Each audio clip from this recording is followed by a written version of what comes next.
Hi and welcome. It's Peg, and today I am doing the fast version of an ATC a day for Art Joy Sharing, which is the Facebook group where we featured artist trading cards every day for the month of June. And the first thing I'm talking about today is this product from an Irish company. It's Kelty Ink layering solution. And I'm using that. I put a layer of it over this Yupo paper that has some alcohol ink on it, and I want to see just what the effects are. I have another piece of watercolor card that I had cut a oval out of, and I'm going to use some of that watercolor card that's left over. I just soaked up some alcohol ink with that card on our show last week, and I don't like to see things go to waste, so I'm going to utilize that. So, anyway, I'm talking with the audience about this layering solution and how it will allow you to use alcohol products on top of alcohol ink background and keep it from moving around, which, that's always been a problem for people because when you drop things into alcohol ink, it just pushes everything else out of the way. So now I'm moving on to the distress side of this. Today was all about distress products and inks and paints and, uh, you know, Ranger, Tim Holtz has had distress stuff on the market forever, as far back as I can remember. Um, we were talking about a class that I went to take with Tim over in Chicago. Oh my goodness, probably 30 years ago. We were in this little tiny scrapbook store, and he was teaching us how to make a little teeny tiny necklace from dominoes. And we were using some of the very first archival. No, they weren't archival. They were the very first distress ink that he had come out with.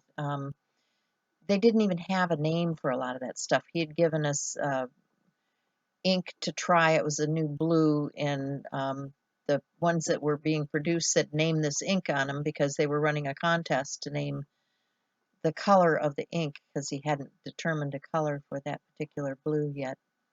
So, yeah, someplace in my stash I have that old antique ink container that says name this color.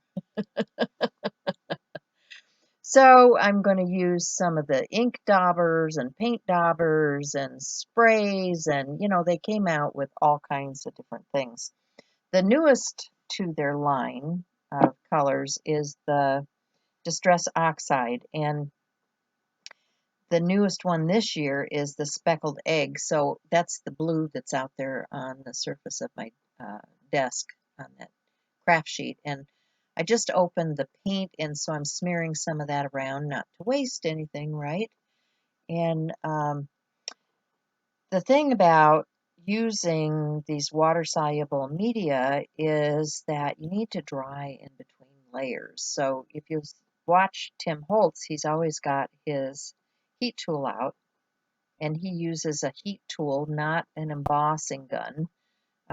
It's got a softer way of heating and blowing. It does not have the force that an embossing gun has behind it. Um, it just disperses the air much better. So now I'm going to pick some of that uh, speckled egg blue up on this particular piece of watercolor and just starting my layers. You notice that this is, because it's distressed oxide, it is a combination of both dye-based and pigment-based ink. So it has not just the watercolory effect that regular distress ink has, it has a pigment in it, so it is more opaque.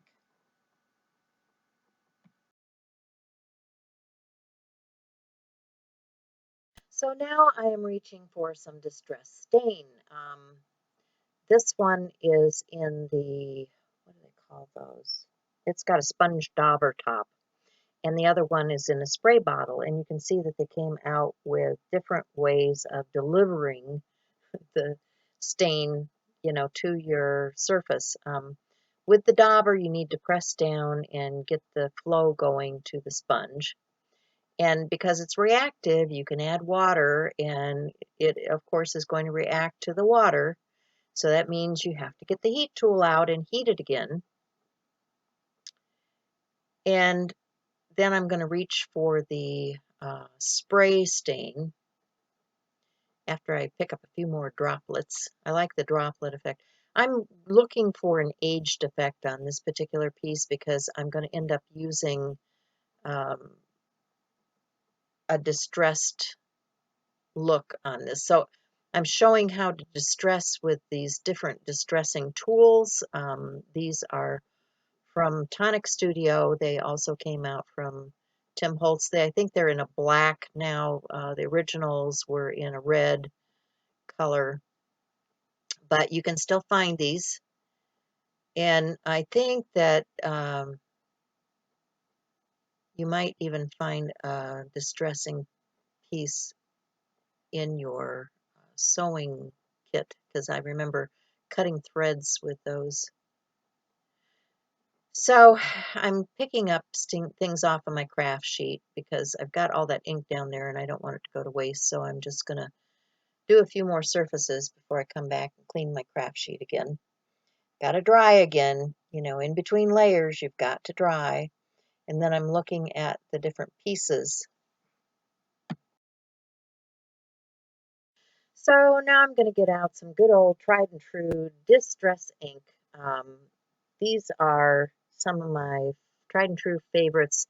I am with Tim. I like the rusty, grungy, old-fashioned kind of stuff. And so for that, you need some things like Dusty Concord and Rusty Hinge, and what are some of the other great names? Gathered Twigs,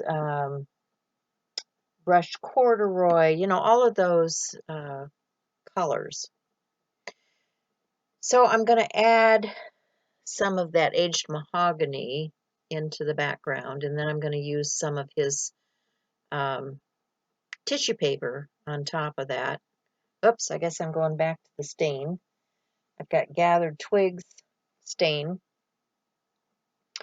and I'm going to dry that down, of course, because, got to dry that distress ink in between layers.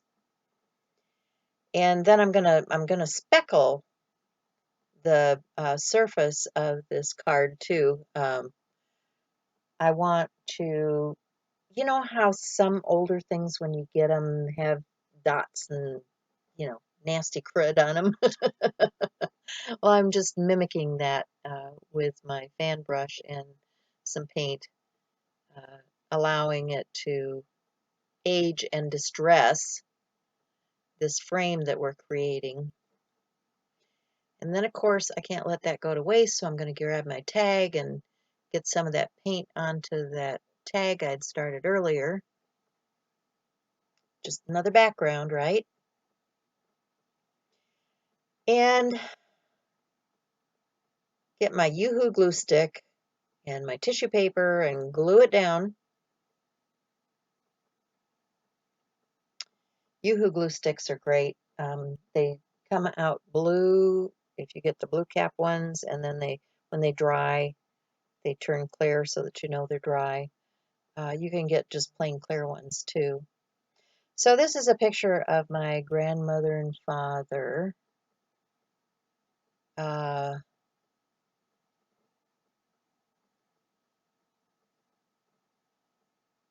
And I'm going to use it in the frame because I can.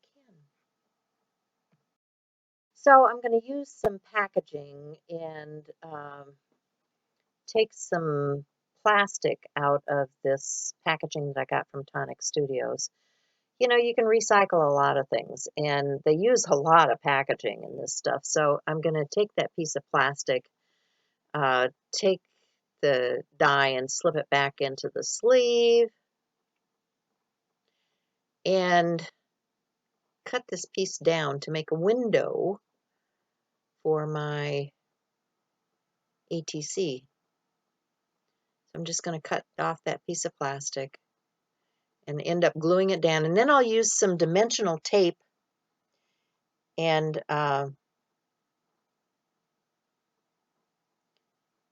raise the window up off of the photograph so it's not smack dab on top of it. Gluing that piece of plastic down to the frame and grabbing some dimensional tape for the corners. Got to cut it back a little bit so it's not peeking out. And peel the backing off of it and stick it down. We'll add a quote and some hearts, and day 25 of Artist Trading Card a Day will be finished.